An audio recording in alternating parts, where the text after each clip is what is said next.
TTP ने हमें घेर के रखा हुआ है, बल्कि घेर के क्या रखा हुआ है, काफी एक टफ टाइम दे रहे हैं।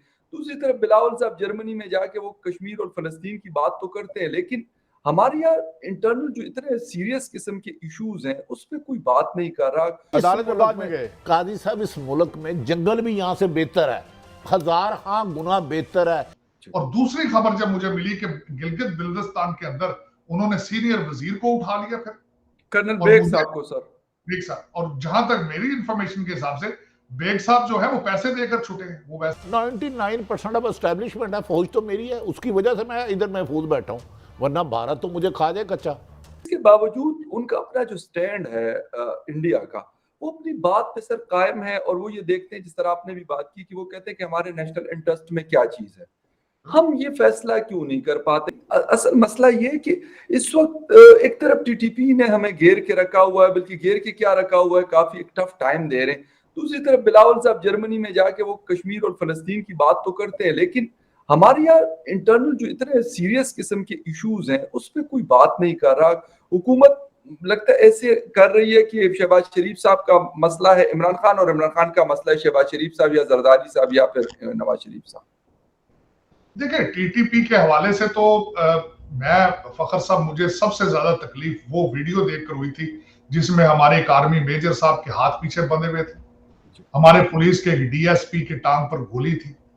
वो मुझे डाइजेस्ट करना मेरे लिए मुश्किल था बहुत ज्यादा कि this is what the state of are, जो जिन अदारों ने हमारी हिफाजत करनी है, अगर उनके ये हालात हैं तो फिर टीटीपी, और मेरी इंफॉर्मेशन के हिसाब से स्वात के अंदर वो भत्ता रिसीव कर रहे हैं आजकल, उनकी चिटें जा रही हैं, लोगों कारोबारी लोगों से वो पैसे ले रहे हैं। और दूसरी खबर जब मुझे मिली कि गिलगित बिल्तिस्तान के अंदर उन्होंने सीनियर वजीर को उठा लिया, फिर कर्नल बेग साहब को, सर बेग साहब, और जहां तक मेरी इंफॉर्मेशन के हिसाब से बेग साहब जो है वो पैसे देकर छूटे हैं, वो वैसे नहीं छूटे, मेरे हिसाब से तो पैसे रैंसम लिया हुआ। और दूसरा देखें, हालात तो ठीक नहीं है बिल्कुल। अगर देखा जाए तो इस वक्त जिस तरीके से सूबे बिहेव कर रहे हैं, जिस तरीके से सूबे फेडरेशन से ऑलमोस्ट बगावत करके फिर रहे हैं, तो इस पे देखा जाए तो फेडरेशन तो बहुत कमजोर है, लॉ एंड ऑर्डर के हालात ठीक नहीं है बिल्कुल भी। और उसका फायदा जो है वो इन चीजों का, टीटीपी का, इन सब का ये उनका फायदा उठा रहे हैं। आपके इंटरनल इंस्टेबिलिटी का फायदा इस वक्त टीटीपी उठा रही है। आप उनके साथ नेगोशिएट करते रहे, आप उनके साथ पैसों की डीलें बनाते रहे, करते रहे। माजी में भी मेरी इंफॉर्मेशन के हिसाब से टीटीपी को पैसों की अदायगियां कर करके आप अब तक टाइम गुजारते रहे हैं, लेकिन इनके साथ आपको you have to deal it once for all. इसको आप निगलेक्ट नहीं कर सकते, वरना वो जो माजी के हालात जिस तरह आपने बात की है वो अब दूर नहीं इतने रह चुके। और दूसरा देखें, बिलावल भुट्टो साहब ने जो जर्मनी में जाके जिस चीज का फायदा उठाया उसके बारे में बात करूंगा जी। एक तो वहां से वो 1 मिलियन यूरो लेने में कामयाब हो चुके हैं सैलाब के लिए जी। दूसरा, कश्मीर का जो उन्होंने फायदा उठाया है वो इसलिए है कि इस वक्त वॉशिंगटन डीसी और उनके एलाइज, यूरोपियन एलाइज भारत के साथ नाराज हैं, क्योंकि भारत ने रशिया से जो तेल लिया है 25% कम कीमत पर, और फिर उसके बाद डॉक्टर जयशंकर ने प्रेस कॉन्फ्रेंस में अमेरिका को स्नब किया कि हम अपना फैसला करेंगे जो हमारी कौम को सूट करता है उसके बारे में। और दूसरा, यूक्रेन के बारे में जो भारत का एक न्यूट्रल स्टैंड है या उनका टिल्ट है टुवर्ड्स रशिया, उसके खिलाफ मैं समझता हूं कि अमेरिका और उनके allies they have shifted their foreign policy, जिसका फायदा बिलावल भुट्टो साहब ने भी उठाया और कश्मीर का जिक्र किया। फिर उनकी फॉरेन मिनिस्टर जो है उन्होंने भी कश्मीर के बारे में बात की। साथ दो चीजें मैं और ऐड करना चाहूंगा, बल्कि वो दो चीजें ऐड ये करूंगा कि एक ट्रैवल एडवाइजरी जो है भारत की तरफ से कश्मीर में लोग अपने अमेरिकन सिटीजन्स को जाने के लिए, और दूसरा उस पर मैं ये करूंगा तशवीश जो उनको थी कि हमारे जो डेविड ब्लूम है, हमारे अमेरिकन एम्बेसडर, बिल्कुल वो गए हैं कश्मीर और उन्होंने वापस आके कश्मीर के बारे में भी ट्रैवल एडवाइजरी इशू कर दी है। तो हालात इतने लाइट भी नहीं है, दे आर गेटिंग कॉम्प्लिकेटेड।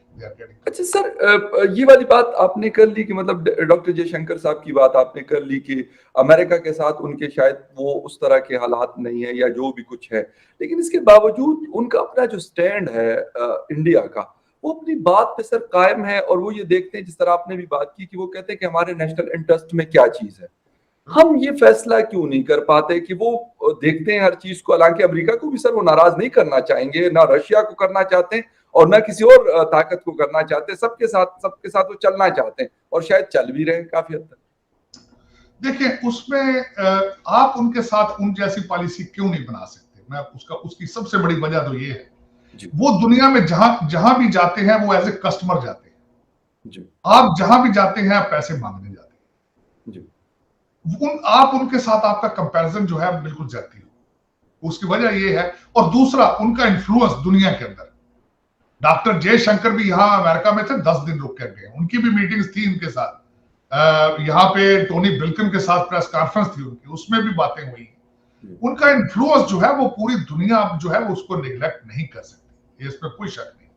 और लेकिन उसमें मैं अमेरिकन शिफ्ट जो है उसके बारे में 2 पॉइंट्स ऐड करना चाहूंगा।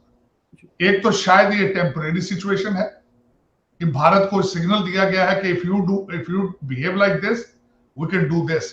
एक तो ये सिग्नल है। दूसरा उसमें जो पॉइंट मैं ऐड करना चाहूंगा कि भारत हमेशा अपना एक न्यूट्रल और इंडिपेंडेंट स्टैंड लेता है, हमेशा।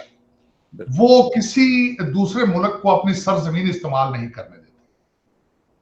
लेकिन अब पाकिस्तान है, वहां पे आपको पता है आपकी एयरबेस शमसी एयरबेस थी, अमेरिकन को दी गई। आपके पेशावर के एयरपोर्टों से वो उड़ते थे।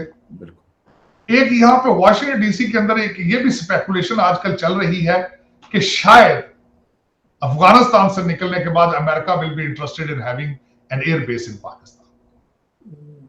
ये भी एक बात चल रही है। तो हो सकता है कि वो उसमें माइंड चेंज कर रहे हो, और जो चाइना और रशिया के आपस में जो अलायंस एक नया बन रहा है उसके दरमियान हो सकता है ये समझ रहे हो कि we need an air base in that area. तो वो एयर बेस भारत तो नहीं देगा। पिछली दफा जब डेजर्ट स्टॉर्म जंग हुई थी तो बड़ी मुश्किल से उन्होंने अमेरिकन तैयारों को रिफ्यूल करने की परमिशन दी थी, लेकिन वो एयर बेस तो नहीं देता। तो हो सकता है यहाँ पे ये भी बातें चल रही हैं इस तरह की कि maybe American and Pakistanis are they are talking about getting an air base in Pakistan.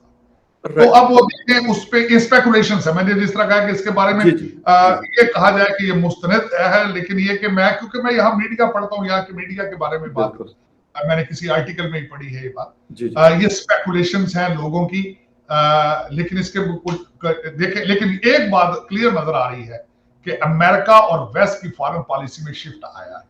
अब ये कितना अरसा रहता है, भारत के ऊपर प्रेशर ये कितना अरसा मेंटेन कर पाते हैं, क्या कर पाते हैं। भारत का इन्फ्लुएंस जो है उसका यहूदी इजराइल की लॉबी के बाद there is no other comparison in Washington DC और दूसरे जो कैपिटल्स ऑफ द वर्ल्ड है। They are very strong.